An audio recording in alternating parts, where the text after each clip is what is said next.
There's a missing tortoise in the Piedmont area. The community pitching in to help. Fox 25's Grant Palmer joining us live at Francis Tuttle, where some students are participating in the search party.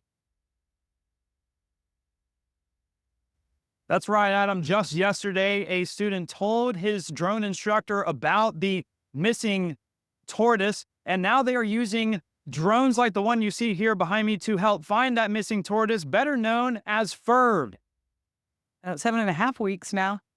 But again, he doesn't get in a hurry, so he's crawling around here somewhere. Meet Phineas. She's a 4-year-old tortoise and the sister of Ferb, another 4-year-old tortoise that has been missing since August 19th, according to Zaidi. That morning, Zaidi says she put him out in the backyard, and then 3 hours later, when she went back to check on him, Ferb was gone. He pushed his way under the fence, knocked a few things out of the way, pushed a wheelbarrow out of the way, and took off.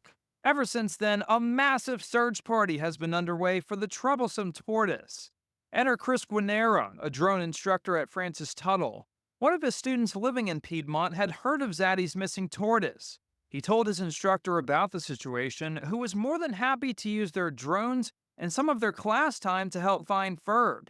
Guarnera says just Thursday they mapped the area Zaidi thinks Ferb could be in using thermal sensors. If Ferb is actually underneath those trees, our systems have the ability to see it. So there is a legitimate possibility that we can find Ferb once we process the data totally. Guarnera says the class he teaches has already been mapping properties across the state, so this just made it a little bit more fun. This is what we do. So whether or not we're doing it of Francis Tuttle's campus itself, or we're out there actually providing a service to the community, really doesn't matter to us as long as the students are getting the training that they need. Zaidi says so far, Ferb's sister Phineas has remained calm in his absence. Now, Phineas, your brother has been missing for a month now. How are you feeling?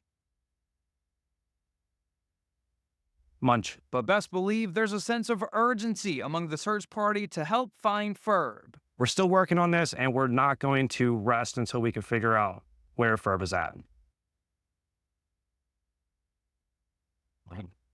Zaidi says she is blown away by the amount of people who are interested in Ferb and who want to find him. She says hopefully he is found safely soon. Reporting at Francis Tuttle, Grant Palmer, Fox 25 News.